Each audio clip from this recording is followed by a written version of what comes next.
Ladies and gentlemen, boys and girls, I go by the name of Caution, Mr. 700. We are reporting live to you from Dallas, Texas, from Thug's Mansion, AllOva Media Studios, as we like to call it. We have the illustrious Leiani in the building.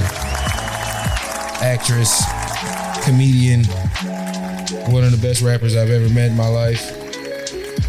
Staple in not only the Dallas community as far as entertainment, but she stretched her legs enough to be able to say she's just a literal entertainer that can't be marginalized within a certain community. How are you doing today, ma'am? I'm doing awesome. How you doing, baby? I am awesome. It's great to have you here. It's great to be here. Super dope. I think the last time we just did the rap thing, so we didn't get a chance to do this, but this is usually how I like to get to know about people and what they got going on. So it's dope to have you here. Thank you.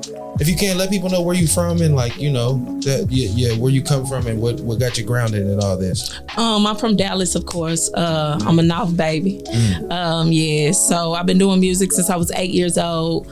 I just started doing comedy and acting for like the last 2 years. Gotcha.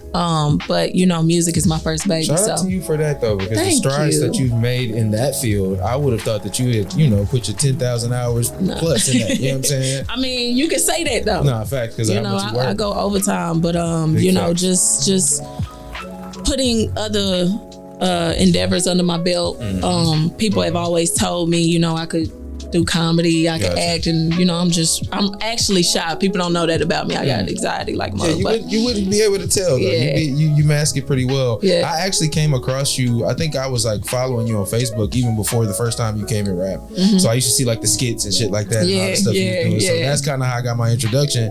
And then I would see like the shit with you and the DJ where you do the freestyle and you had the DJ behind you. Shout out DJ Lavish. Shout out to her, man. So that kind of content nowadays is paramount because it reaches people that maybe the music wouldn't. Right. So kudos to you for being like knowledgeable of that and working through that, because that's dope, man. That's dope. Yeah, just letting people know or letting people see a different side of me. You see me rapping. Rapping is serious. I'm we lyrical, so it ain't no we battle rapping, right? You know what I'm saying? So it's more of letting people see the other side of me, getting to know me, getting to know my character, getting to know that funny side, and just letting the fans in more to get to know Leiani.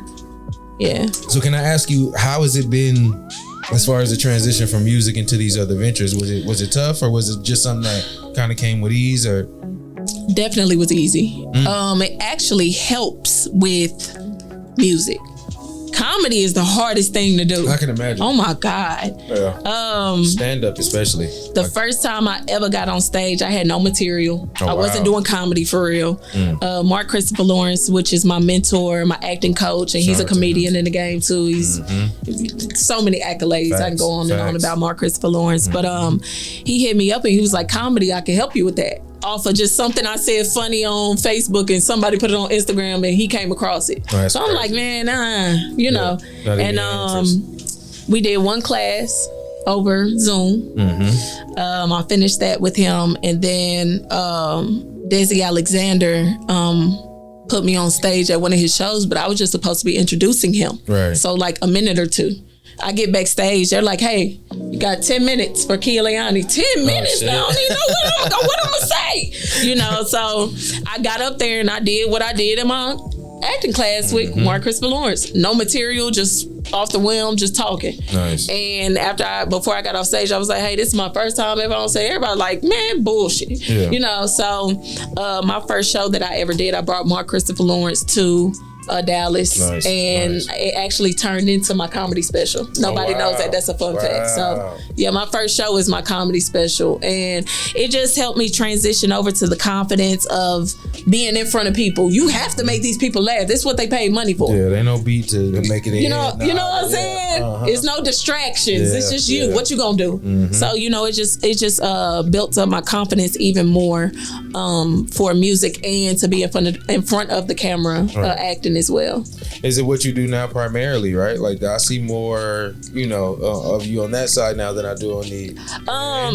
With me, I do a lot of different things. Right. So whatever is working at the time, that's where your focus is. I share that same sentiment. I do. And I feel like you allot a certain amount of time to things, and like when things go a certain way, sometimes you have to leave things to kind of manifest themselves and move on to the next venture. So that makes sense though. You don't lock in on one thing that's gonna take too much of your time when you got so many talents. So especially when something else is working. You know what I'm saying? Facts. But you know, I dibble and dabble and throw a little something out there, so you'll never forget because it's not going nowhere. But facts. How do you go about, like, especially with like some of your skits, I see you with other like prominent comedians and things like that. Do those relationships just kind of build and culminate on their own? Most definitely. Just you know, me respect. Me doing shows with people. I might come to a show and meet a couple new comedians because it might be my show and they want to open up for me. I always show love for that. When the last time I was in Atlanta for my last show in October, I think it was like 7 comedians came up. It was like, hey, I'm like, man, put them up there. Put them up there, you know, because I mean, I haven't experienced that with my journey, because with me, it's just how I am. I just shoot for the stars. So I'm going for the gusto. I'm going for what's big. I did 2 tours by myself already. You know what I'm saying? So with me, I just want to always reach back and show love. That's just who I am. So even if it's not in my city, I could be in Oklahoma, Atlanta, New York, whatever. If you want to get up there, get up there. If you want to open up. You know, I always show love. So and it makes a difference as well, because a lot of people don't have those opportunities. Most definitely. And so to give them that, you know, just even if it's just a short glimpse, it helps in a person's confidence. You know, same thing that you're working towards. Right. Definitely. Any movies, anything like that you got on the horizon? Oh, we got where they go? Where's there they go. My bad. Hold on. Nah, you good. We got The Studio. Hey, there it is. Right now, out on Tubi, as you can see. The first episode is out right now. It's doing phenomenal. Numbers are crazy. We got part 2 coming out. I want to say, I keep hearing like the end of March, beginning of April. We already shot the second part, so they're working, doing the edits and all that, but the show is dope. Yeah, give people a breakdown of what the show is about, and like, I don't really want to tell them because it's already out. Go watch it. Oh well, yeah, put the view up. Go get the views up, bro. Tell your grandma and them and shit. You know what I'm saying? So but it's actually a true story. The plot is a true story about a producer out of Dallas. He's from actually Cali, but in Dallas, and you know, just having the hardships of trying to make it. Let me just say that. And then, you know, all the shit that happen when you're trying to make it, and the devil be busy and shit. You know what I'm saying? So just all of that, and a lot of action-packed type stuff too. We got that. We have On 10 with Vivica Fox, Clifton Powell. The list goes on. That was really one of my first movies that I booked, TV show, movie, whatever. That's on Tubi too. What else? I got Homeboys out on Paramount Tubi. That was like my first supporting lead role. That was dope. Movie cover, all that. Shit, what else? Nigga, shit. Listen, that's enough. I don't know how you have time to do all this shit. So, round of applause for you and the time that you make to get all this shit done. Yeah. Because it take a lot to wear so many hats. And I know with acting, I can only imagine the hours spent, you know, preparing for, you know, executing. Most definitely. In the post-production process, and then, you know, the premieres, and like all that shit take a lot. So the table reads. Facts. The things that people don't see. Like shit don't just pop on your emails and I show up and act and the magic happens. Hell nah. You know? No, that's one of those things I never wanted to get into because I don't think I could memorize lines. You can. I guess if you can memorize rhymes, though, it's kind of it's the same thing. Because I said the same thing about myself when I did. I'm like, man, I had a whole book, you know, with my lead role. I'm like, bro, this ain't no 2-3 lines, and I'm get on up out of there. What's the typical preparation time for like? Oh man, I know it all varies, but. Well, let me say with the recent experience with the studio, we did table reads for about a month. Twice a week. So we did them, I think, Sundays and Thursdays or something like that for a month, and then we filmed. Like they wanted to be perfect, Makes sense. know. And then our last one was in person.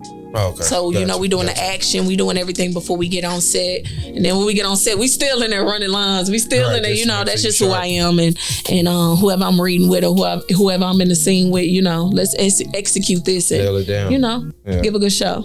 Okay, that's super dope, man. I always wondered about the intricacies of like acting and like what goes into the preparation, because I can imagine it's different than music, because music, a lot of your preparation is like you. Yep. So you do all the preparing, and then you allow the other people to play their roles as you go into it, opposed to it being a group effort altogether. Most definitely. And then with music, with me, I used to play instruments, trumpet, all that type of stuff. So yeah, that's dope. I done lived like 15 different lives and shit in this life. Listen, if you ain't wrote a book yet, okay, make sure you go ahead and get that started. I just sang in the choir, leads, all that, church girl for sure. But just being able to, like Drumline, and how he couldn't read music. I can read music now. Hold on, but he couldn't read music. It was more of a feel and a memory, what you hear. It's the same thing with music. It's the same thing when we rap it. It's like a melodic melody. Right. So even when I'm done, I hear it in my head already, especially if it's something that I wrote. You know what I'm saying? Definitely. So it's easy. So with comedy, you can't do that. No, hell no. With acting, can't really do that. So even with acting, I'll record my vocals. So I'll record my lines, and then I'll either have somebody else do it, but most of the time I'll just, if it's a dude, I'll talk like a dude. If it's a female, I'll make another voice. Yeah, you'll do the both parts to kind of get in there. And I'll just listen to it over and over and over and over again.